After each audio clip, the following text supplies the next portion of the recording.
Hello everyone and welcome back to Let's Play Europa Universalis IV with me, Alfapiomega, Meiou and Taxes, and Scandinavia. So I started this episode with a bit of a heavy heart, and I am honestly ashamed because my plan to colonize the island here, or part of the continent of Canada, depending whether or not you consider this connected, has been thwarted by the natives, who have risen up in both of these provinces and killed off my settlers. So what I'm going to do is I'm gonna, as we have Beowulf now completely colonized, I'm gonna split my army into two single regiments and leave one in Cook and one in Miapogek, because I think they are more than capable of handling themselves, even if they are just a single regiment. So you can see here us battling the natives, who are unfortunately very furious. But yeah, in all of that they killed just 6 people. Let's create a new unit and I'll split them out, send them here, because it turns out that you can't get from Beowulf to Takamkuk and from Takamkuk to Miapogek fast enough. How long will it take for you to get there? 9th of February, yeah, not fast either. But this province will be finished soon, so then we are going to settle in Pakuashipi.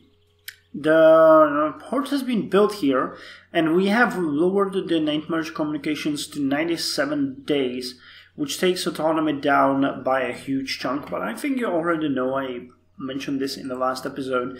I'm just gonna invest a bit into this province now to make it a bit more desirable. I really love this picture here, the tundra.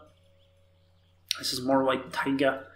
So yeah, can you move? You still can't move. So I'll wait for them to recover a bit of morale and manpower and send them to the place. We've also recovered Kakisalme Fort, which is good. The revolts are still a bit of a problem, but I think that the unrest has dropped. Yeah, it dropped significantly, so it's probably not going to be any more of that. We are currently building a trade wharf in what's this? Feora Islands? Yeah, Feroyar, and yep, that's gonna connect it. And in Hotland we are building a ship, but not a port, so I need to figure out. So that's gonna be the first thing I'll invest in. And we're also building a communal hall in Ronsa, where we also want to build a port. Generally speaking, the autonomy is looking much better. Just a few provinces that need a slight push. I think I might have to build either the road from here to Vienna or build another port in Vienna, but then the mainland will be ours and these islands will be ours, and I'm pretty sure that these provinces will also have, especially this one, lower autonomy. So now let's look at the naval tradition. The only thing that can truly create a good commander at sea is the experience of being at sea. Competent people can be promoted, and this is what creates a strong navy. However, some factions in the country truly dislike such egalitarianism. A cabin boy can become a captain. Never. Naval tradition. We have a really high naval tradition. Our king has... well, if there's so much hate against it, I think our captain will just go with never. Plus, the year is 1578. That's very early. Catholic faith shrinks. Basel has adopted reformed religion. Well, it happened. Our colonies have been turned into a nation, a colonial nation of Vinland. So now we have the choice to decide what kind of candidate we're gonna have there. We can have a bureaucrat candidate, a diplomat candidate, or a military candidate. I'm gonna go with bureaucratic candidate. Vinland is our colonial nation, and I really do wonder how it's going to work for us eventually, because I'm not entirely sure how these diplomatic colonial nations work in EU for Meiou. They should pay us tariffs, yes they do, but do they? They have an autonomy. Local autonomy, they do. The current. So there was no point in us building ports there, it seems. Okay, Beothuk. It's part of Vinland as well, right? Yeah. So their autonomy will focus on their capital, which is, I'm not entirely sure where, or if they do have capital. We'll have to figure it out as we go.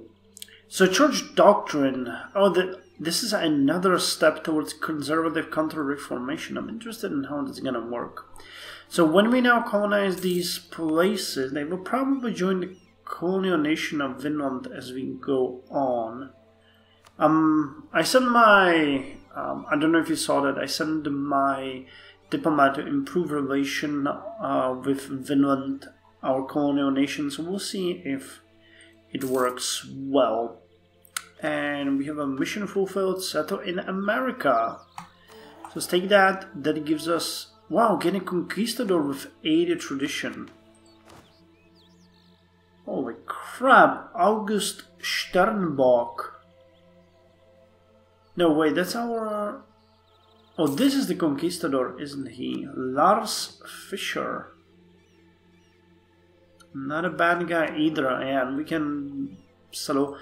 I'm not really interested in converting my provinces at this point, though I'd feel pretty good if we could just turn the entire nation into a different religion. Not interested, but damn, 61 development. Our capital is just on fire. Automated, I don't think there's a choice here to change my religion. Yeah, I don't see it anywhere. So anyway, I'll just save up. I think we're gonna be able to get... Well, hold on. We can do technology, the military technology in this recording because we're gonna have it very soon. The Norwegian brethren, let them live in peace. I don't want to persecute anyone in my nation. Okay, 340 gold. You are working on fair war. How's Romsa? Did they? Yeah, they did finish, but I'm not really sure what to do with that. And the autonomy here is dropping fast. Council of München brought nothing interesting. Nothing at all. Colonial subsidies. With colonial nation now established in our far off colonies, we can begin subsidizing their administration using a portion of our own income. Without our support, the local colonies will suffer in their costly endeavors.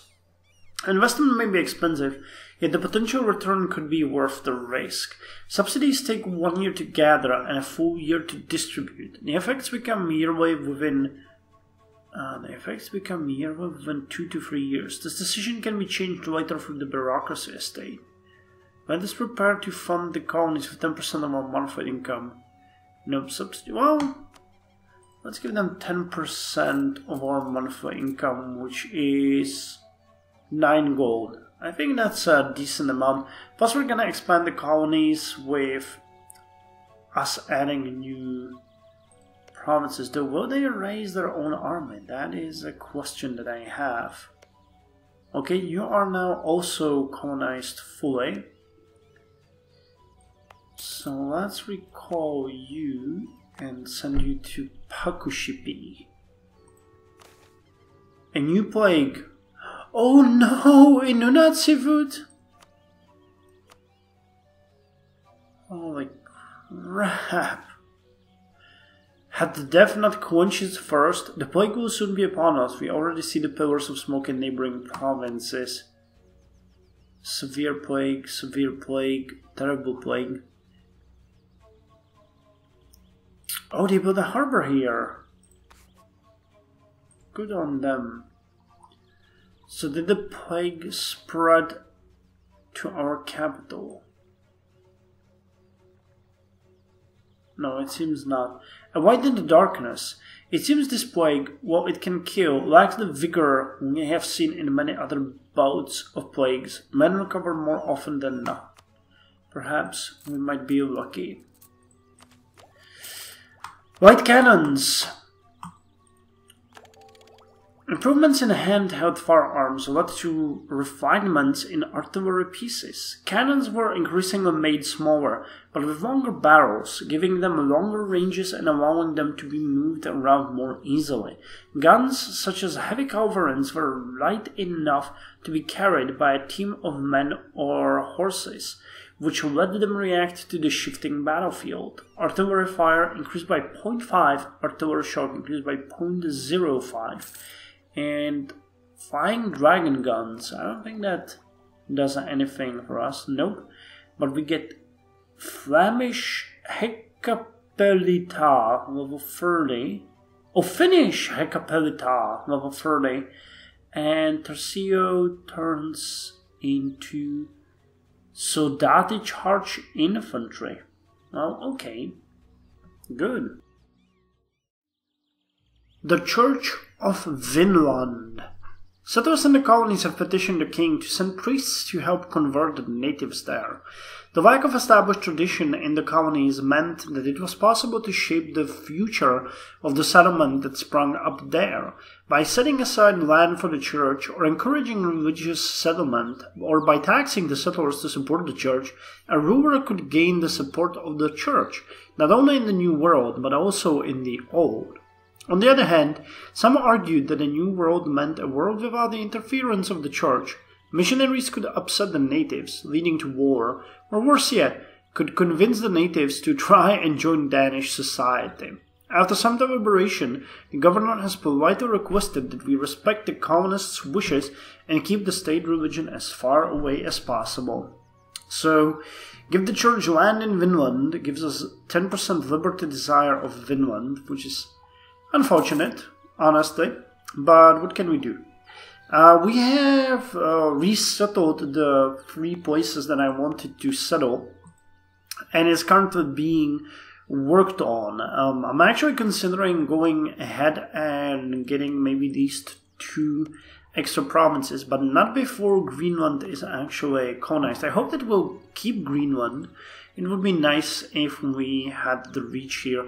I will be completely honest, I have forgotten about the entire colonial lands and everything. But hey, it makes sense, you know. It's so far that you really need some local bureaucracy. Though I am not actually in favor of this. I would like the autonomy just to be as it is, and whatever you do here is just either autonomous or not from your nation. But anyway, also, one stupid thing that I have noticed is that the capital has been put in Beafuk. Though, well, stupid, it has 5 population already, which means there's 3,744 people. I guess that's okay then. And it's controlled by burghers, really? It makes Personobus burghers. Okay, I guess the game has settled that. Let's see if these guys in peace. But still, there's no port here. Well, there's a large port that I built in here. Also, I think the plague, no, it's still there. Okay, so there's no port here. So I decided that I'm gonna help the colonies a bit, and I'm building a communal hall here, and I'll build the level 1 port here, even though it's already colonies and that we are subsidizing them quite heavily. Where is it? Yeah, I think it's under public services and tolls. No? for total expenses. Sum of above expenses. I don't know under which category it falls, but you saw me having like 27 and now we have 16. Still, anyway, we have a new mission that we finished, which is called Leewards and Windwards. To finish this one, we need to settle in America and discover any province in the Greater Antilles or Hispaniola area. So this increases our settle chance by 5%, and we get global settle increase of 20. That's actually pretty good for the next 15 years. That's gonna speed up our colonial growth significantly. And we can now get the Great Circle Sailing, which is a technology of level 29. Bonus for the next 10 years, global trade power plus 20%. As navigation and map making became more accurate, navigators began to share the secrets of Great Circle Sailing, plotting their course along the curvature of the Earth rather than in a straight line.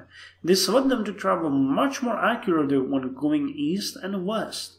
So our colonial range is increased, our trade range is increased, and we got a slight boost to naval morale. What's better about this, though, however, is that the joint stock companies being... well, they increase our trade efficiency, which is great in its own. That's our just 3%. But this will give us a brigantine, a new upgrade to our ships. That's actually then quite a lot of upgrades as we go by. So that's going to be interesting. Oh, hey, and we built new ships as well here. So you go protect in the South Baltic. I'm gonna put you in North Baltic, and I'm still building one extra ship. Yeah, I can't even keep up. But once I build the brigantines, those will have more, I believe, travel value. So we might eventually, if it's a big difference, start upgrading our old ships. But first we'll need to actually keep up with our current situation. Look at that. We don't really have as many sailors as we would like to. Okay. The natives have risen here. But we are certainly killing them. We are killing them so much. Oh, just don't drop. That morale. Come on, you almost got them. Awesome, we have won. They lost 733 men and we lost 30. So that's pretty good. I think I might increase the armor maintenance just slightly to get them reinforced and better equipped to deal with the natives. For example, here we got... oh wow, those are actually 2 units. Damn. They're reinforcing 175 troops every month. Well, I think that's gonna work, but... what's the attrition here?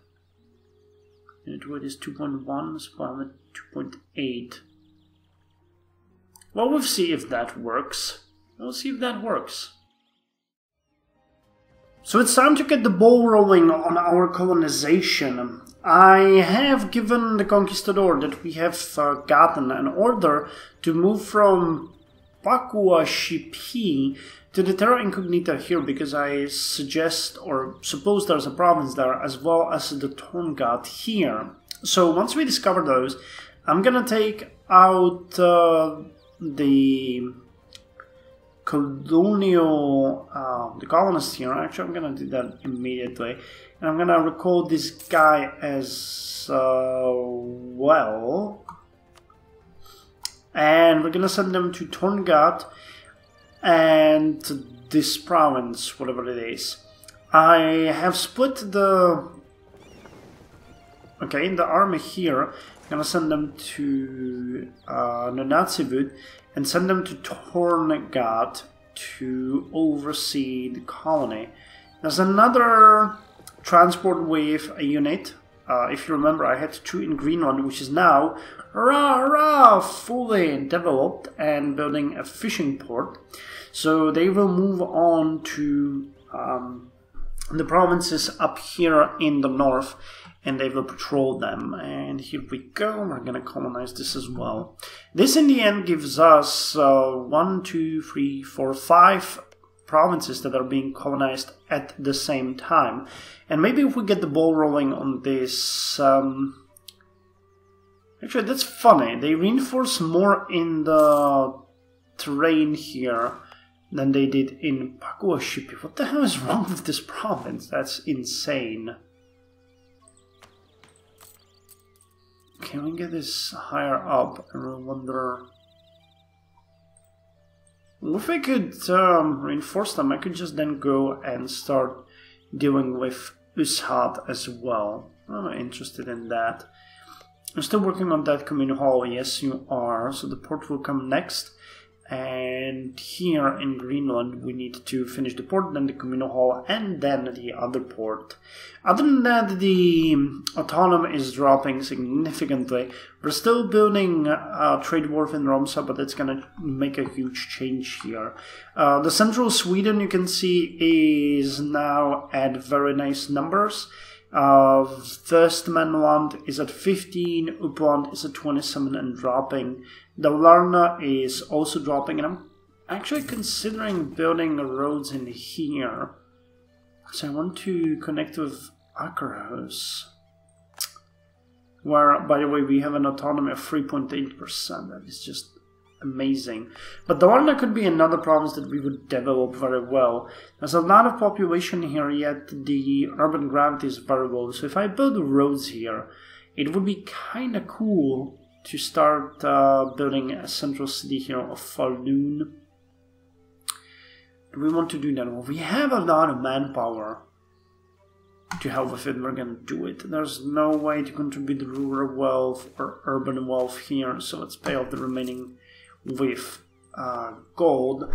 And now we have roads going all the way from Fyun through Skane, Småland, Östergötland, West Manland to Uppland, and then from Dalarna to Akerhus. And we'll just have to decide whether or not we're going to build it through Trondelag, through Alesund to Bergenhus, or if we're going to do it this way through the south. I guess these provinces might be a bit more valuable as far as... When the hell do you have a province, Stroma? Did the plague spread here? I don't think so. It's over a long time and I didn't see anything happening there.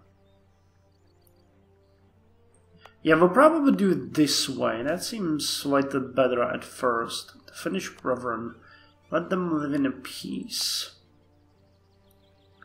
Here we are upgrading the Finnish capital of Turku. Gravity is increasing, which is good. Our development is generally looking very nice recently. You can see that we are at 61 in Copenhagen, so that is one of the best cities in the world. Do not think of the Mamluks, they are insignificant. Anyway, that's all from me for this episode, and I'll see you in the next one, where we are going to see more colonial progress and probably progress around the world. I like how the Reformation is spreading, but I would like it more if it spread more to our territory. But I would just keep, letting the populations go and convert. We have a really big population already. Actually, there was an event here. Pursue religious tolerance. Withstand administrative power, stability increase interval, but tolerance of heretics and heathens increased. So let's go with that. That's actually a pretty good one. It's kind of funny that the tolerance of the true faith is now lower than actually the tolerance of heretics. But hey, that's how we roll.